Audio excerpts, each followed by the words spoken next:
Hello' everyone, আশা কৰোঁ আপোনালোকে ভালেই আছে। স্পেচিয়েলি মই এই ভিডিঅ' বনাই আছোঁ অসমবাসীৰ কাৰণে। অসমৰ প্ৰতিজন ব্যক্তি মোৰ বাবে, মই সকলোৰ বাবে।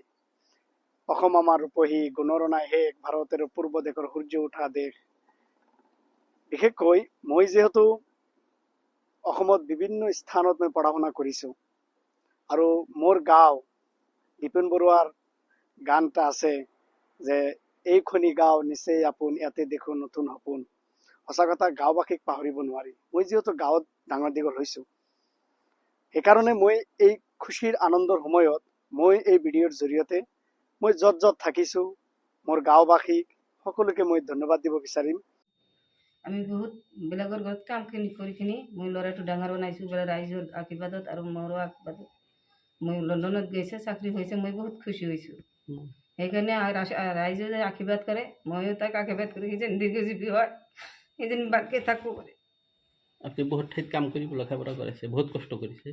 আজি সঁচাকৈ আমি বিশেষকৈ খুব আনন্দিত আৰু গৌৰৱান্বিত যে এডভকেট ইলিয়াছ আলী আজি লণ্ডনৰ দৰে এখন দেশত আজি পেৰালিগেল অফিচাৰ হিচাপে চাকৰিত যোগদান কৰিছে।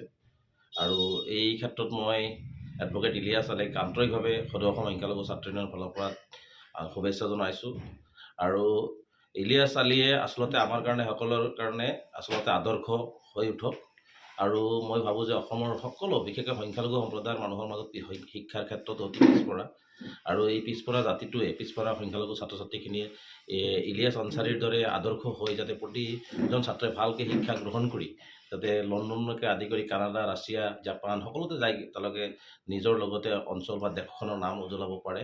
আৰু মই যিমান দূৰ আহি ইলিয়াছ আলীৰ ঘৰত তেওঁৰ মাতৃৰ লগত মই কথা পাতিছোঁ, এজন মাতৃয়ে যিধৰণে কষ্ট কৰি জীৱনত সকলোখিনি মূৰৰ ঘাম মাটিত পেলাই তেজক পানী কৰি আচলতে ইলিয়াছ আলীক যিধৰণে ডাঙৰ দীঘল কৰিছে আৰু যিধৰণে ইলিয়াছ আনচাৰীক পঢ়াইছে, সঁচাকৈ এজন মাতৃৰ কাৰণে ইমান কষ্টকৰ কথা আচলতে আমি নিজে যিখিনি শুনিছোঁ সেইখিনি সহ্যকৰ নহয়। যে এজন মাতৃয়ে ইমানখিনি কৰিব পাৰে, আচলতে মাতৃয়ে আচলতে যে সকলোখিনি কৰিব পাৰে, পুনৰবাৰ কিন্তু ইলিয়াছ আনচাৰীৰ মাতৃয়ে প্ৰমাণ কৰিলে।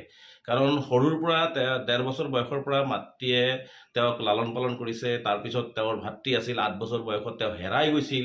সেই ভাতৃটোক আকৌ বহু বছৰ পিছত তেওঁলোকে ঘূৰাই পাইছে। তেনেকুৱা এটা ঘাত প্ৰতিঘাতৰ মাজত তেওঁলোকৰ পৰিয়ালৰ মাজতো বহু ঘাত প্ৰতিঘাত গৈছে। নিজে অকলশৰীয়াভাৱে আচলতে ইলিয়াছ আনচাৰীক যিধৰণে তেওঁ ডাঙৰ দীঘল কৰিছে, আচলতে মাতৃগৰাকীক আমি চেলুট দি নোৱাৰিলোঁ। আচলতে মাতৃগৰাকীক আমি প্ৰণাম জনাইছোঁ যে এই মাতৃগৰাকী আচলতে এনেকুৱা ধৰণে যে ল'ৰাক মানুহ কৰিব পাৰিব বুলি এইটো কল্পনাৰ অতীত। কাৰণ যি সময়ত তেওঁলোকৰ মানে খাবলৈ পিন্ধিবলৈ বহু চিন্তা কৰিবলগীয়া হৈছিল, তেনে ক্ষেত্ৰত মাতৃয়ে যিকোনো ধৰণৰ কাম কৰি ইলিয়াছ আনচাৰীক আজি লণ্ডনলৈকে পঠিয়াই দিছে।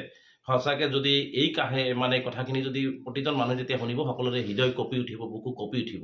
গতিকে মই মাতৃগৰাকীক পুনৰবাৰ আন্তৰিক ধন্যবাদ জনাইছোঁ। এনেকুৱা মাতৃ হাজাৰজনৰ ঘৰত জন্ম আহক, এনেকুৱা মাতৃ সকলোৱে পাওক, যি মাতৃয়ে নিজৰ ল'ৰাৰ কাৰণে সৰ্বোচ্চ শেষ কৰি মাতৃগৰাকীয়ে আজি ল'ৰাক এনেকুৱা ধৰণে মানুহ কৰিব পাৰে। গতিকে এনেকুৱা মাতৃ পোৱাটো মই ভাবোঁ যে আচলতে সৌভাগ্যৰ কথা। গতিকে ইলিয়াছ আনচাৰীৰ আচলতে মই ভাবোঁ যে তাৰ সৌভাগ্য যে তেনেকুৱা এজন মাতৃ পাইছে।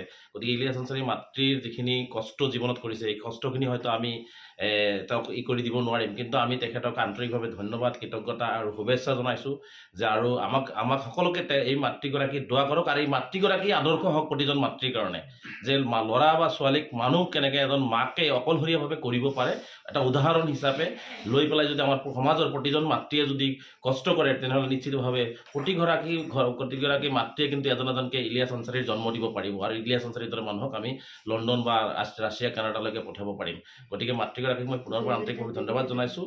আৰু বিশেষকৈ আজি আমি আমচুৰ ফালৰ পৰা, যিহেতু ইলিয়াছ আনচাৰী আজি ইয়াত নাই, আৰু আমচুৰ লগতো ইলিয়াছ আনচাৰী ওতঃপ্ৰোতভাৱে জড়িত। আমচুৰ কেইবাটাও কাৰ্যসূচীত তেওঁ অংশগ্ৰহণ কৰিছে। আমচুৰ সকলো ভাল বেয়া দিশত তেওঁ সদায় আমাক দিহা পৰামৰ্শ হওক বা আমাৰ লগত থাকি বিভিন্ন কাৰ্যসূচীত অংশগ্ৰহণ কৰিছে। গতিকে আমচুৰ পৰিয়ালৰ মাজতো ইলিয়াছ আনচাৰী এজন।